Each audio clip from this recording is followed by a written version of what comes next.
A paz do Senhor, irmãos. Neste vídeo vamos ler a 14ª catequese proferida pelo Papa João Paulo II, sobre a sacralidade do matrimônio e da família, em que mergulha ainda mais no significado esponsal do corpo, como mistério mesmo da criação, não só fonte de fecundidade e de procriação, como em toda a ordem natural, mas que manifesta na capacidade de exprimir o amor, pois, na raiz da nudez está a liberdade interior, do dom desinteressado de si mesmos que permite a ambos, homem e mulher, se encontrarem reciprocamente. Essa mensagem vai fortalecer a sua esperança na família, como projeto amoroso de Deus. Dê o seu like e compartilhe com todos aqueles que necessitam desta palavra de fé. Assim você estará contribuindo com a evangelização. Uma boa leitura! Quarta-feira, 16 de janeiro de 1980. O homem-pessoa torna-se dom na liberdade do amor. Continuamos hoje a análise dos textos do livro do Gênesis. Aqui nos aplicamos segundo a linha do ensinamento de Cristo. Recordemo-nos que, na conversa sobre o matrimônio, ele apelou para o princípio. A revelação, e ao mesmo tempo a descoberta original do significado esponsal do corpo, consistem em apresentar o ser humano, homem e mulher, em toda a realidade e verdade do seu corpo e sexo, estavam nus, e ao mesmo tempo na plena liberdade de qualquer constrição do corpo e do sexo. Disto parece dar testemunho a nudez dos que foram nossos primeiros pais, interiormente livres de vergonha. Pode-se dizer que, embora criados pelo amor, isto é, dotados no próprio ser de masculinidade e feminilidade, ambos estão nus porque estão livres com a liberdade mesma do dom. Esta liberdade está precisamente na base do significado esponsal do corpo. O corpo humano com o seu sexo, e a sua masculinidade e feminilidade, visto no mistério mesmo da criação, é não só fonte de fecundidade e de procriação, como em toda a ordem natural, mas encerra desde o princípio o atributo esponsal, isto é, a capacidade de exprimir o amor, exatamente aquele amor em que o homem-pessoa se torna dom e, mediante este dom, pratica o sentido mesmo do seu ser e existir. Recordamos agora o texto do último concílio, onde se declara que o homem é a única criatura no mundo visível que Deus quis por si mesma, acrescentando que este homem não se pode encontrar plenamente a não ser no sincero dom de si mesmo. A raiz da nudez original isenta de vergonha, da qual nos fala Gênesis 2, 25, deve-se procurar precisamente naquela verdade completa sobre o homem.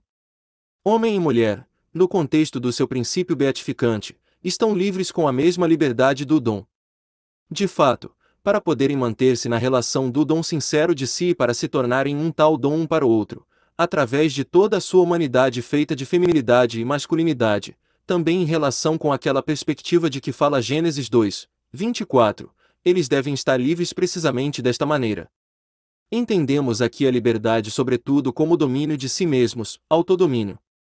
Sob este aspecto, ela é indispensável para que o homem possa dar a sua pessoa, para poder tornar-se dom, para referindo-nos às palavras do concílio, poder encontrar-se plenamente por meio de um dom sincero de si. Assim, as palavras estavam ambos nus mas não sentiam vergonha podem e devem entender-se como revelação, e ao mesmo tempo descoberta da liberdade, que torna possível e qualifica o sentido esponsal do corpo. Gênesis 2, 25 diz porém mais ainda. De fato, esta passagem indica a possibilidade e qualifica tal recíproca experiência do corpo. E além disso, permite-nos identificar aquele significado esponsal do corpo, in actu. Quando lemos que estavam nus mas não sentiam vergonha, tocamos indiretamente como que a raiz, e diretamente já os frutos. Isentos interiormente da constrição do próprio corpo e sexo, livres na liberdade do dom, homem e mulher podiam gozar de toda a verdade, de toda a evidência humana, assim como Deus já velhas tinha revelado no mistério da criação. Esta verdade sobre o homem, que o texto conciliar explica com as palavras supracitadas, insiste sobretudo em duas coisas. Primeiro, afirma que o homem é a única criatura no mundo que o Criador quis por si mesma, e em segundo lugar, diz que este mesmo homem, querido desse modo pelo Criador desde o princípio, pode encontrar-se a si mesmo só através de um dom desinteressado de si. Ora, esta verdade a respeito do homem, que em particular parece surpreender a condição original ligada ao princípio mesmo do homem no mistério da criação, pode ser relida, com base no texto conciliar, em ambas as direções. Essa nova leitura ajuda-nos a compreender ainda melhor o significado esponsal do corpo, que aparece inscrito na condição original do homem e da mulher, segundo Gênesis 2, de 23 a 25, e em particular no significado da nudez original de ambos. Se, como verificamos, na raiz da nudez está a liberdade interior do dom desinteressado de si mesmos, exatamente tal dom permite a ambos, homem e mulher, encontrarem-se reciprocamente, pois o Criador quis cada um deles por si mesmo, conforme Gaudium Spes, 24. Assim o homem no primeiro encontro beatificante, encontra a mulher e ela o encontra. Deste modo ele a acolhe interiormente, a acolhe tal como ela é querida por si mesma pelo Criador, como é constituída no mistério da imagem de Deus por meio da sua feminilidade, e, reciprocamente, ela o acolhe do mesmo modo, como ele é querido por si mesmo pelo Criador e por ele constituído mediante a sua masculinidade. Nisto consiste a revelação e a descoberta do significado esponsal do corpo. A narrativa já vista, e em particular Gênesis 2, 25, permite-nos deduzir que o homem e a mulher entram no mundo exatamente com esta consciência do significado do próprio corpo, da sua masculinidade e feminilidade. O corpo humano orientado interiormente pelo dom sincero da pessoa, revela não só a sua masculinidade e feminilidade no plano físico, mas revela também tal valor e tal beleza que ultrapassam a dimensão simplesmente física da sexualidade. Deste modo completa-se em certo sentido a consciência do significado esponsal do corpo, ligado à masculinidade e feminilidade do homem. Por um lado, este significado indica especial capacidade de exprimir o amor, em que o homem se torna dom, e por outro, corresponde-lhe a capacidade e a profunda disponibilidade para a afirmação da pessoa, isto é, literalmente, a capacidade de viver o fato de outro, a mulher para o homem e o homem para a mulher, ser, por meio do corpo, alguém querido pelo Criador por si mesmo, isto é, único e irrepetível, alguém escolhido pelo eterno amor. A afirmação da pessoa não é senão acolhimento do dom, que mediante a reciprocidade, cria a comunhão das pessoas, esta constrói-se a partir de dentro, compreendendo também toda a exterioridade do homem, quer dizer, tudo aquilo que forma a nudez pura e simples do corpo na sua masculinidade e feminilidade. Então, como lemos em Gênesis 2, 25, o homem e a mulher não sentem vergonha. A expressão bíblica não sentiam indica diretamente a experiência como dimensão subjetiva. Exatamente em tal dimensão subjetiva, como dois eus humanos determinados pela sua masculinidade e feminilidade, aparecem ambos, homem e mulher, no mistério do seu beatificante princípio. Encontramo-nos no estado da inocência original e, ao mesmo tempo, da felicidade original do homem. Este aparecer é breve e é expresso somente por alguns versículos do livro do Gênesis, todavia está cheio de surpreendente conteúdo teológico e ao mesmo tempo antropológico. A revelação e a descoberta do significado esponsal do corpo explicam a felicidade original do homem e ao mesmo tempo, abrem a perspectiva da sua história terrena, em que ele não se há de subtrair nunca a este indispensável tema da própria existência. Os versículos seguintes do livro do Gênesis, segundo o texto já vista do capítulo 3, demonstram, para dizer a verdade, que esta perspectiva histórica, depois do pecado original, se construirá de modo diverso do que era no princípio, beatificante. Tanto mais profundamente é por isso necessário penetrar na estrutura misteriosa, teológica e ao mesmo tempo antropológica, de tal princípio. De fato, em toda a perspectiva da própria história, o homem não deixará de conferir significado esponsal ao próprio corpo.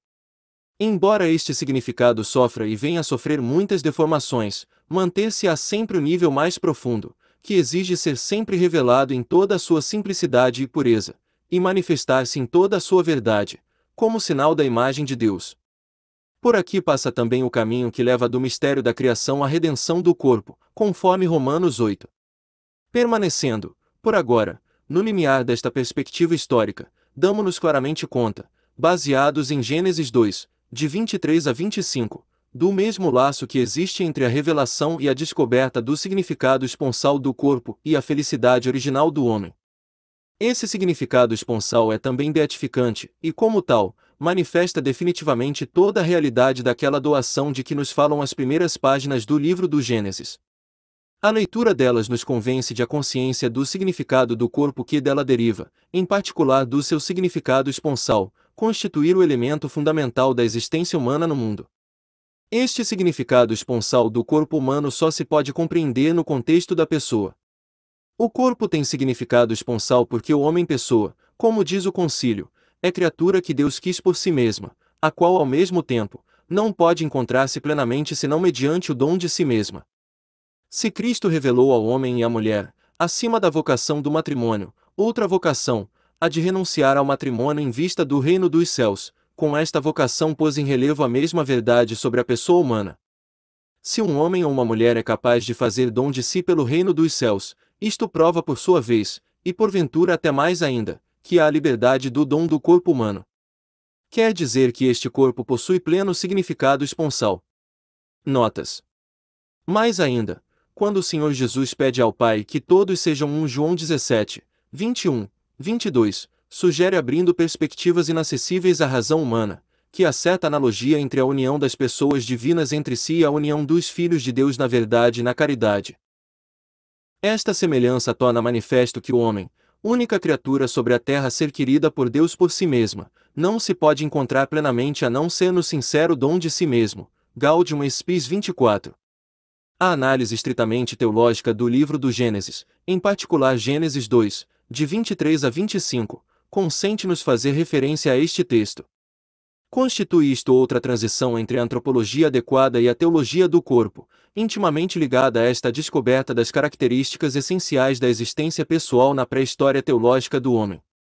Embora isto possa encontrar resistência por parte da mentalidade evolucionista, mesmo entre os teólogos, seria todavia difícil não reparar que o texto analisado do livro do Gênesis, especialmente Gênesis 2, 23, 25, demonstra a dimensão não só original mas também exemplar da existência do homem, em particular do homem como varão e fêmea. A tradição bíblica refere um eco longínquo da perfeição física do primeiro homem. O profeta Ezequiel, comparando o rei de Tiro com Adão no Éden, escreve: Eras modelo de perfeição, cheio de sabedoria, de beleza perfeita. Estavas no Éden, jardim de Deus. Ezequiel 28, 12 e 13. Aqui encerramos a leitura desta catequese maravilhosa sobre a teologia do corpo. Continuaremos este estudo no próximo vídeo. São João Paulo II, rogai por nós.